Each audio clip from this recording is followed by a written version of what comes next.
The spherical form as a foundation of the three bodily aspects. 1. Head, only physical, spherical form, completely visible. 2. Chest, physical and soul, only visible as a crescent-shaped spherical fragment. 3. Limbs, physical, soul, spiritual, only visible as radii. The head as an expression of intellect, and the limbs as an expression of will. The tubular and bowl-like bones in this connection. The skull as a transformed vertebra. The tubular bones as transformed head bones. The centers of the head, chest, and limb spheres. Head and limbs in connection with cosmic movement. The imitation of cosmic movement in dancing and its translation into music. The origin of sense perceptions and their connection with sculpture and music. Body, soul, and spirit in connection with the head, chest, and limb spheres. The Council of 869. The Catholic Church as the source of scientific materialism. The development of the head from the animal world. The importance that the teacher have a feeling of the connection of human beings with the cosmos. Pedagogy as an art. Lecture 10, given in Stuttgart, September 1st, 1919. We have already discussed the nature of the human being from the viewpoints of the soul and of the spirit. We have at least shed some light on how to consider the human being from the standpoints of the spirit and of the soul.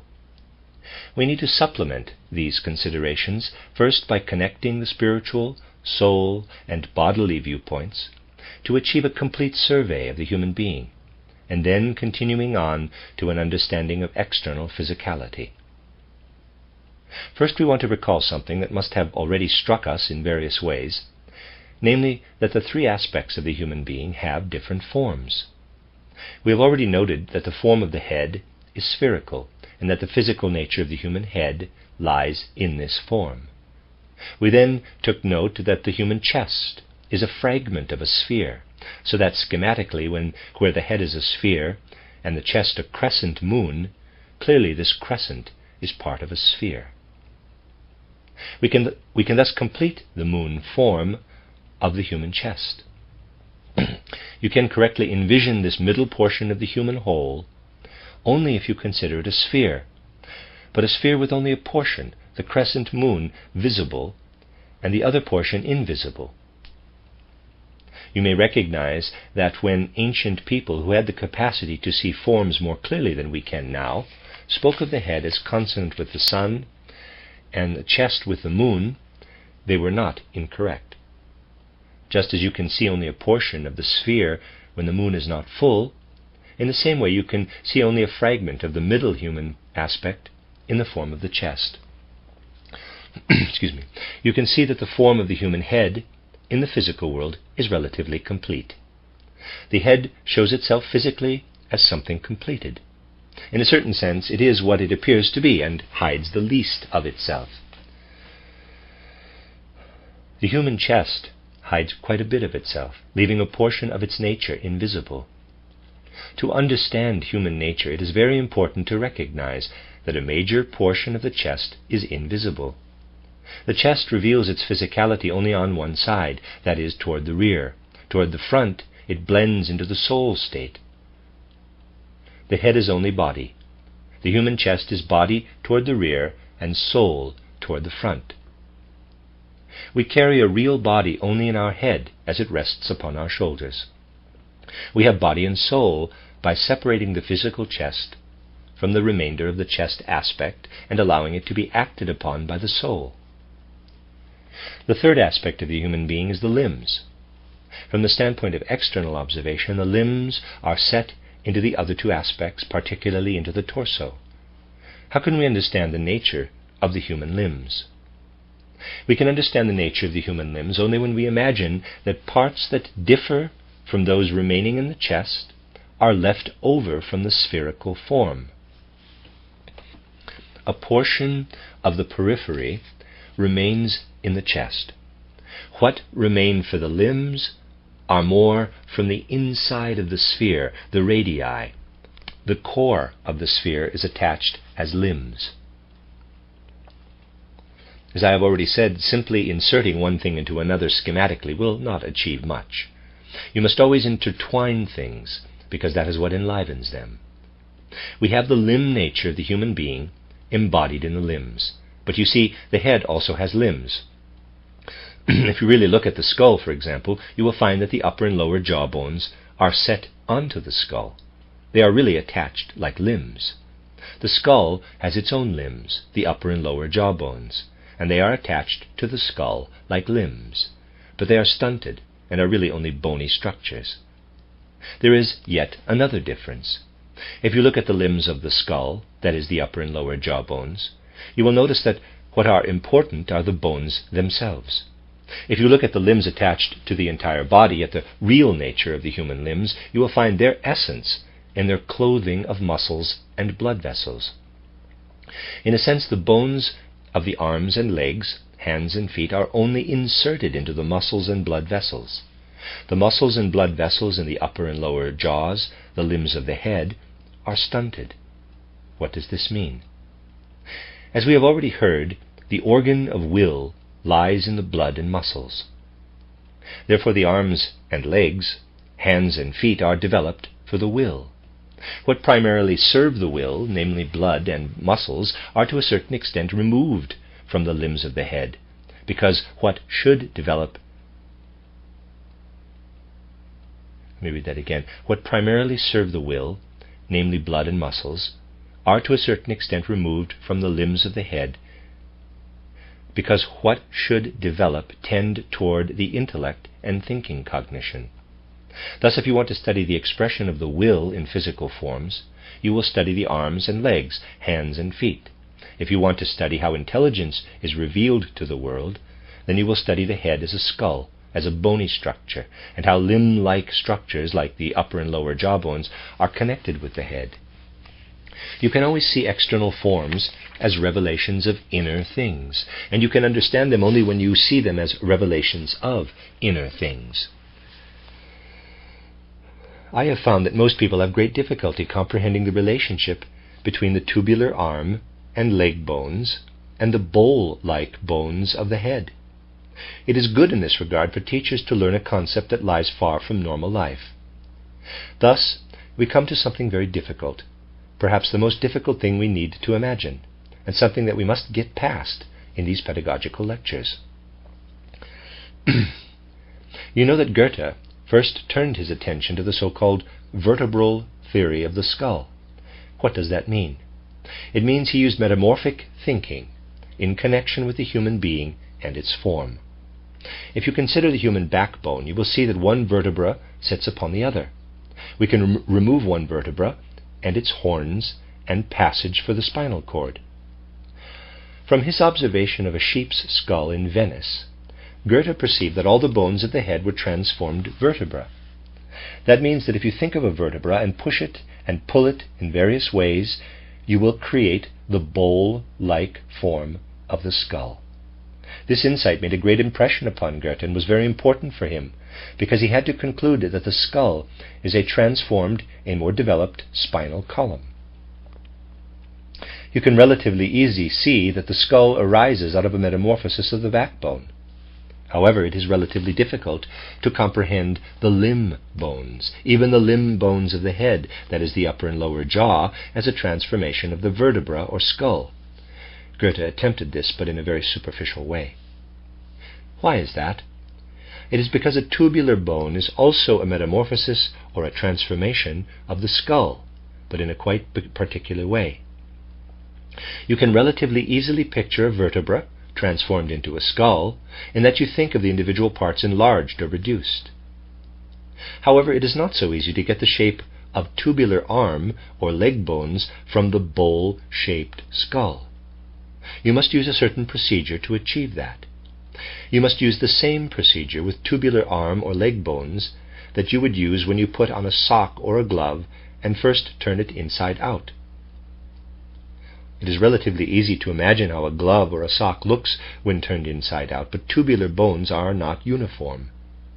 They are not so thin-walled as to be uniform inside and out.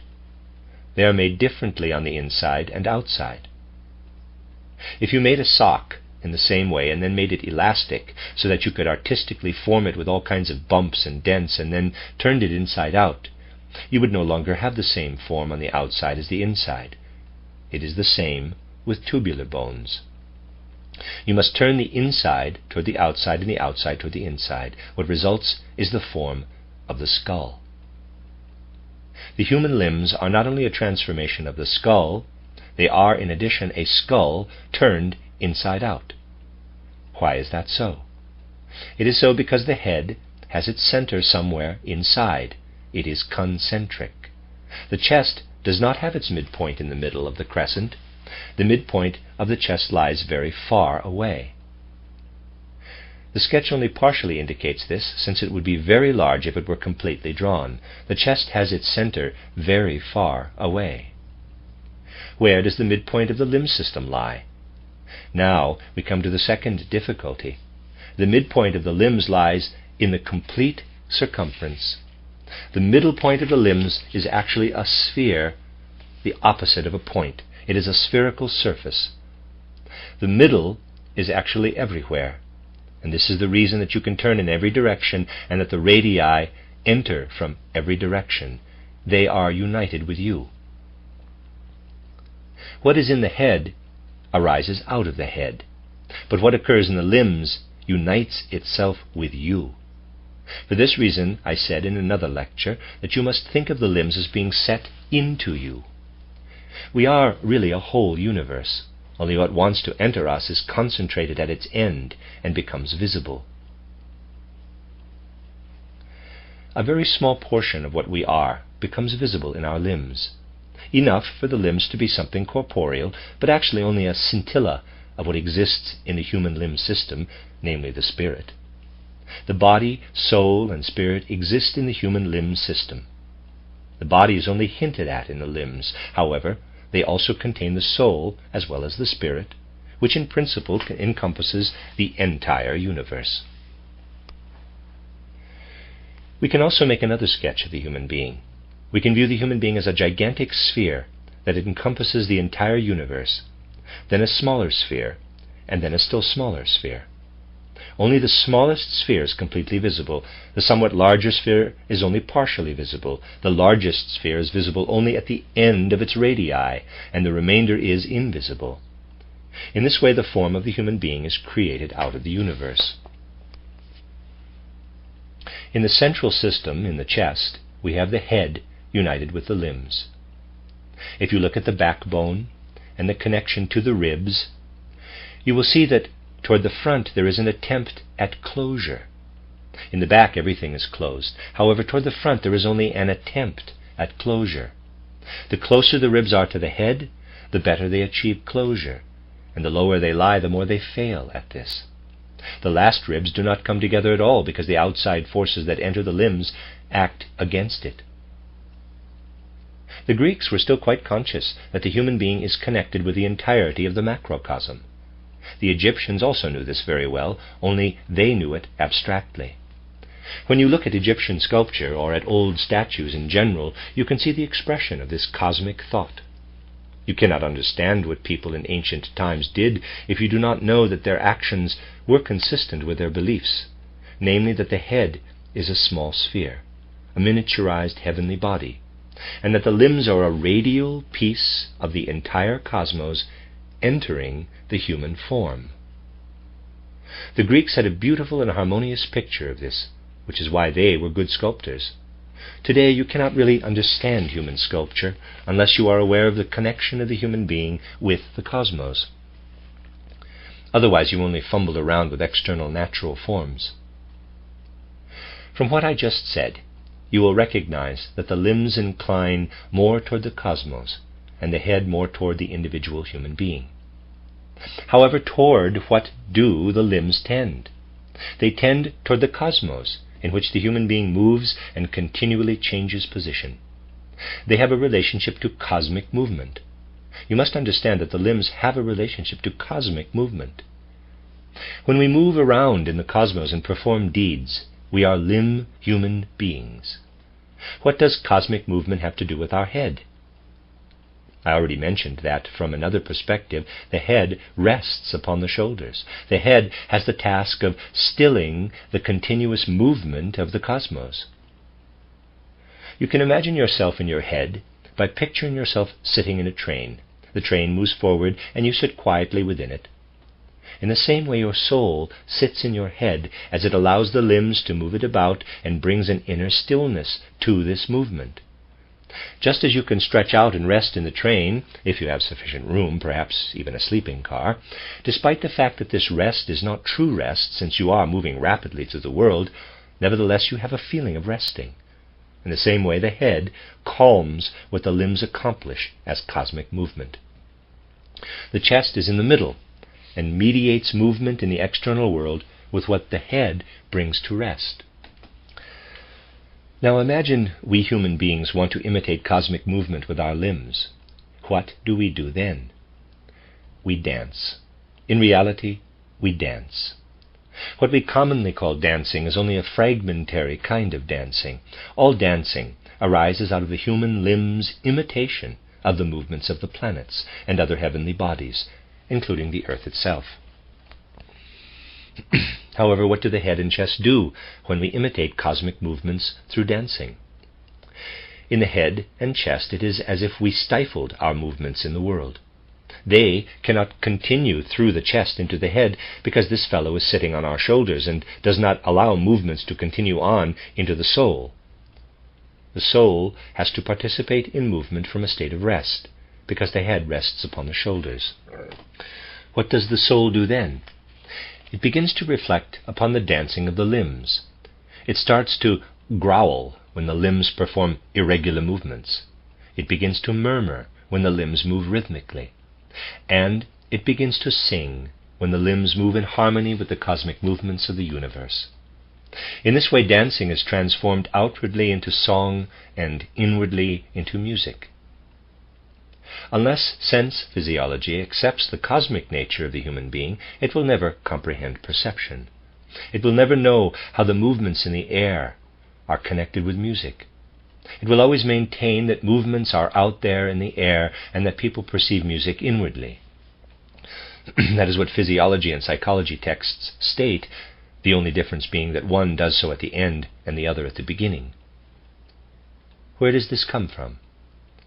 It arises out of the fact that people who practice psychology or physiology do not know that what people outwardly express in movement, they inwardly bring to rest in the soul, and thus begin to transform into tones. It is the same with other sense perceptions. Because the organs in the head do not participate in external movement, they reflect these movements back into the chest and transform them into tones, into other sense perceptions. This is the origin of all feeling, and is also the connection with the arts. The musical arts arise from the sculptural and architectural arts, because the sculptural and architectural arts are outwardly what the musical arts are inwardly. The musical arts are the reflection of the world from within outwards. This is how people exist amid the cosmos. Feel a color as a movement that has come to rest. Just as when you stretch out in a train and have the illusion that you are at rest, you do not externally perceive the movement. You allow the train to move along.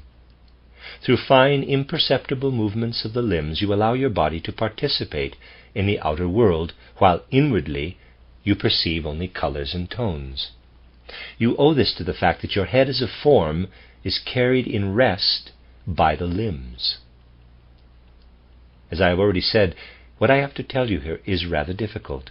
It is particularly difficult because absolutely nothing is done in our time to comprehend these things.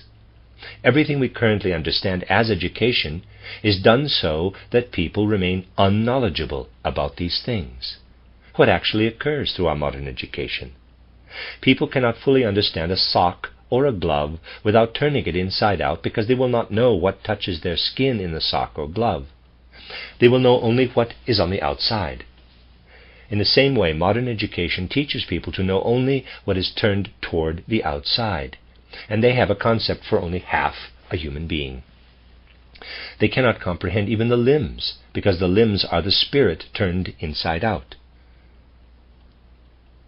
What we have presented today, we can also characterize in a different way. If we look at the whole human being standing before us in the world, first as a limb being, we find ourselves presented with spirit, soul, and body. If we look at the human being as a chest being, we are presented with soul and body. The large sphere, spirit, body, soul. The smaller sphere, body, soul, and the smallest sphere, body only. At the Council of 869, the bishops of the Catholic Church forbade humanity to know anything about the large sphere. At that time they declared it a dogma of the Catholic Church that only the middle-sized and smallest spheres existed, that human beings consisted only of body and soul, and that the soul merely contained something spiritual. According to this view, the soul is also spirit-like. Since 869, spirit ceased to exist for the Occidental culture arising from Catholicism. However, by removing the relationship to the spirit, the relationship of the human being to the cosmos was also severed. The human being was driven more and more into egotism. Therefore, religion itself became increasingly egotistical. And we now live in a time when we must again, through spiritual observation, encounter the relationship of human beings to the spirit, and thus to the cosmos. Who is actually responsible for the present scientific materialism? Since the Catholic Church banished the spirit at the Council of Constantinople in 869, it carries the primary responsibility for our scientific materialism. What actually occurred then? Look at the human head. It has so developed in the course of world events that it is today the oldest aspect of the human being. The head arose out of the higher and, going still further back, out of the lower animals. Regarding our head, we are descendants of the animal world. There is nothing more to say. The head is simply a more developed animal. We return to the world of the lower animals if we want to seek the predecessors of our heads. The chest was added to the head later and is not as animalistic. We received the chest only later. As human beings, we acquired the limbs as the latest organs, and they are the most human. They are not transformed animal organs, but were added later. The animalistic organs were formed independently from the cosmos to the animals, and the human organs were later added independently to the chest. However, because the Catholic Church wanted to hide the relationship of the human being to the cosmos, that is, the true nature of the human limbs, it carried only a small amount of the chest and more of the head, or skull, into the following ages.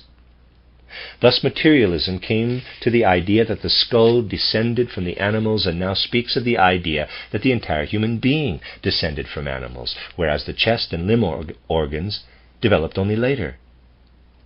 Particularly because the Catholic Church wanted to hide the nature of the human limbs and their connection to the cosmos, it induced a later materialistic time to fall into the idea that only the head has any meaning, and that it represents the entire human being.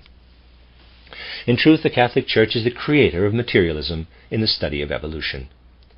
It is particularly important that modern teachers know such things, because they should connect their interests with what has occurred in the world. They should know the foundations of things that have occurred in the world.